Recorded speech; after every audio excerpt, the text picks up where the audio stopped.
Hey guys, if you're new here, welcome to my channel, and if you've been here before, welcome back. I feel like we haven't had much of a winter this year in Michigan, so when we got a nice winter day, I decided to take up on the opportunity and make some donuts to warm up our morning. I remember when working at the bakery, there was just something about walking in on a cold winter day to working with donuts in the warm bakery. So I was trying to recreate or revisit that warm, cozy feeling by making our own donuts on this cold day. This recipe I'm using actually makes almost the same donuts we had at the bakery, and we called them fry cakes. This recipe is actually very simple and easy, and it comes from the Better Homes and Gardens cookbook. That was my grandma's. Her cookbook was so old, I didn't know if this recipe would even exist anymore. But I did a quick Google search and I found it, so I will leave that linked below. So here I'm just mixing the eggs and the sugar together.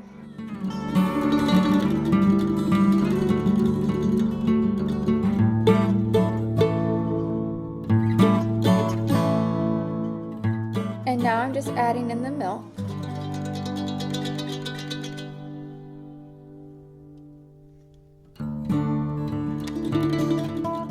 So the recipe actually calls for melted shortening, but I used melted butter instead. And so I had it melting in this cast iron skillet on the stove, and I'm just pouring it into a separate mason jar there that you see, just so it can cool down a little bit before I add it to the eggs, because I definitely didn't want to start cooking the eggs. So here I'm just measuring out 3½ cups of flour, 3 teaspoons of baking powder, half a teaspoon of salt, and 1/4 teaspoon of nutmeg.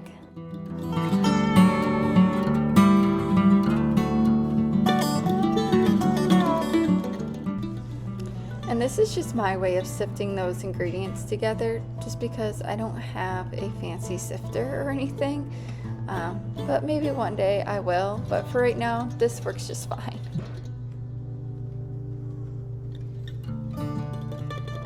And now I'm adding the butter to the eggs because it has cooled down by now, and I will just mix that together.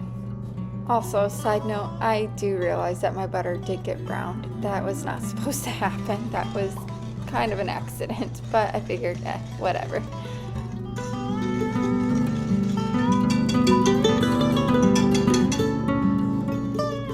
And now I'm just adding the dry ingredients a little bit at a time to the egg mixture.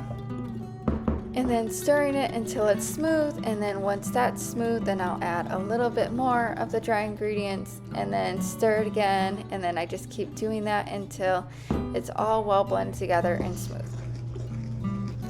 Okay, so who am I kidding? This got really difficult, like as I added in more and more flour. I really don't know how our grandparents and great-great-grandparents did it without like a stand-up mixer and stuff, but I was like, you know what?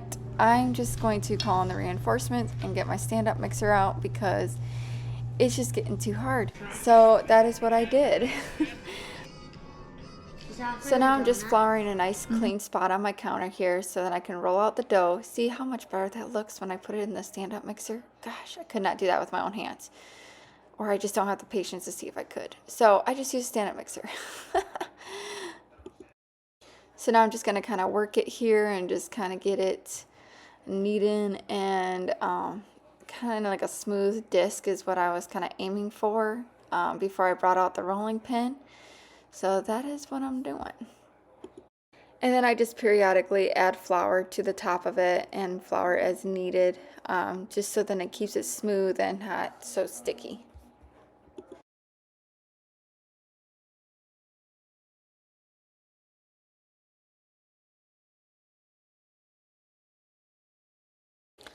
So here I am just rolling the dough out, and I actually got this rolling pin from my grandma after she passed away. I think it is so pretty, and I think it's made of marble. And it's so cute, Sarah says. And I do believe it's made of marble.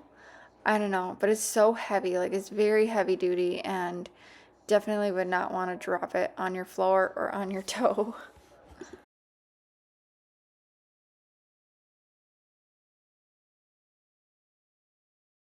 So the recipe says to roll it out to a 1/4 inch thick. I honestly don't know if that's what this is here. I kind of just guesstimate, and I don't know.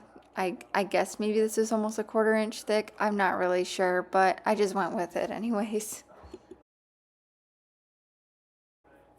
And then after you get your dough all rolled out, then you just take whatever you're going to use, like a biscuit cutter or something. I'm using a ring from like canning lids, and that seemed to make the perfect size for them. I thought this was so cute. I had to walk away for just a minute. I think Wyatt needed me or something. And when I came back into the kitchen, I caught Sarah already going ahead and cutting them for me. And she actually was doing a really good job. So I just let her. So I kind of failed to show what I used to cut out the center of the donuts. But later on, you'll kind of see what I ended up using. This is what you do when you're all done with the donuts and you see some spare. You actually just roll up and combine it.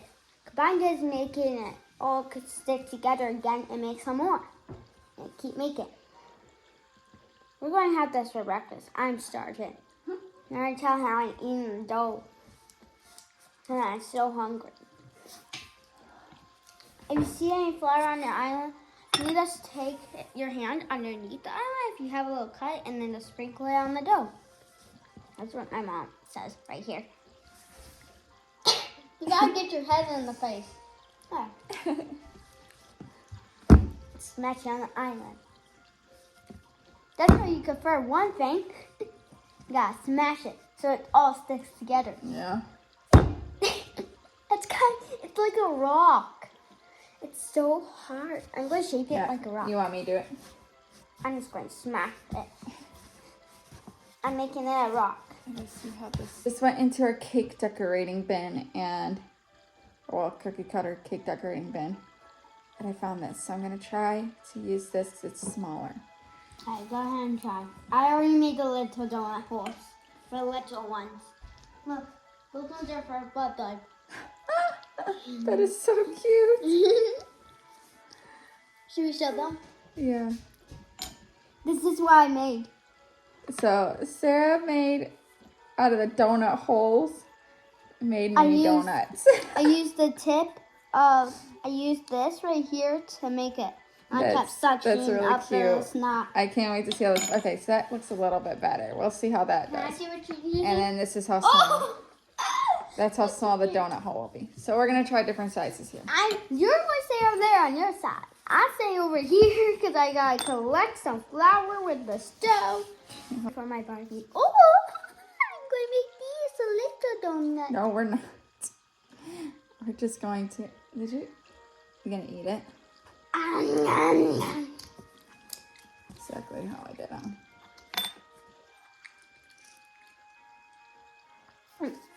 Okay. I covered my mouth because I was chopping out loud, like with my mouth open. So something I thought was kind of interesting.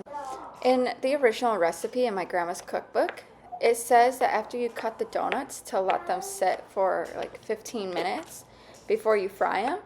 And in the recipe that I left linked below, which is probably a more updated version, everything is the same, like the ingredients and everything. It's just that you leave them sit for 2 hours instead. And so I'm just using vegetable oil and I'm pouring it here into my cast iron skillet. And then I'm going to get that heating up and warming up. So this here, you might be able to tell the oil was way too hot and was cooking the donuts on the outside way faster than they were even done on the inside. Like they were not even done on the inside.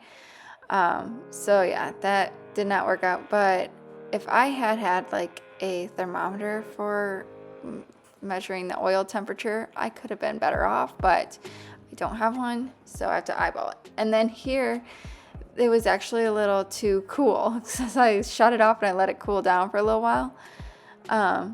So the problem with that, if your oil is too hot, it's gonna cook the donuts on the outside way faster, and then they won't be done on the inside, or if you wait till they're done on the inside, they'll be burnt. And then if your oil is not warm enough, then they're just going to be like saturated in oil and just not very good. Okay, this here is more like it. This is more like what you want. This is a little better. I think it still could have gone a little bit warmer, but it was definitely better.